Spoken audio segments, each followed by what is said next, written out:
Uruguay is one of the smaller countries in Latin America, but it has made global headlines recently with its decision to become the first country in the world to legalize the cultivation, sale, and consumption of marijuana. The new law goes into effect in April. CCTV's Michael Voss sat down for an exclusive interview with President Jose Mujica following the CELAC summit in Havana. The president explains why he supported the groundbreaking decision. Llevamos 100 años persiguiendo gente. We've persecuted people for over 100 years, and drug consumption has continued to increase each passing day. If you want to change something, you cannot continue to do the same things you have always done, because you will not change anything at all. Repression is not enough. We need other alternatives. For us, drug trafficking is worse than marijuana because it rots social values and rots the repressive forces of society.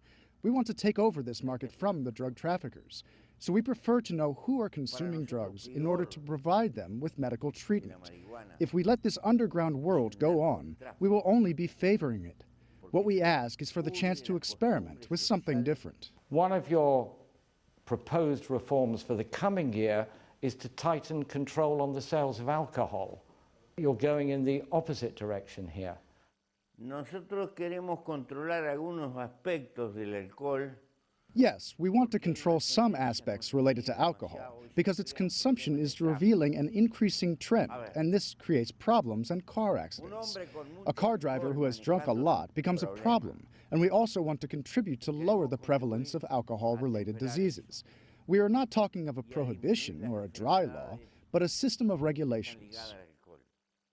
As well as the CELAC summit, Cuba is also hosting the peace talks between the Colombian government and the FARC rebel movement to end Latin America's longest-running guerrilla war.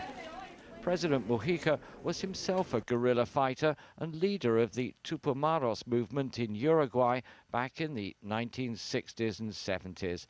And he took time off to meet with the Colombians while in Havana. You yourself are an ex-guerrilla leader, you were a leader of the Tupamaros, and now you are president of Uruguay.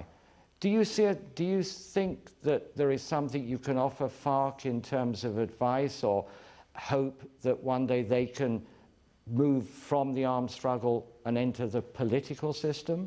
Sí, naturalmente. I have exchanged some words with them.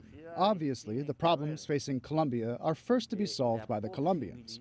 However, since this is such an important issue, I think that all Latin Americans must show their support, because what we do not need in the Americas are wars. Cuba's former leader, Fidel Castro, did not make an appearance at the summit, but the 87-year-old revolutionary leader did play host to several of the visiting heads of state, including President Mujica. He has aged quite a bit from the physical point of view. I mean, we're used to seeing that tall, big Fidel that we once knew, but his mind is very clear. His mind did not age. It is still very fresh. President Mujica is well known for dressing casually, even at events like the CELAC summit. And in his address to regional leaders, he complained about being forced to wear suits. Pertenecemos a una cultura. In your speech at CELAC, you spoke about the imperialism of cultural values and of everyone having to wear the suit. You said everyone looks like an Englishman in a suit.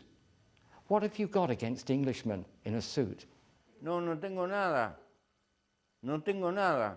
No, not at all. I have nothing against that. What I'm against is some very ancient cultures, those with traditions dating back thousands of years ago. They have abandoned their traditions as they have imitated the West. I believe that the people need freedom.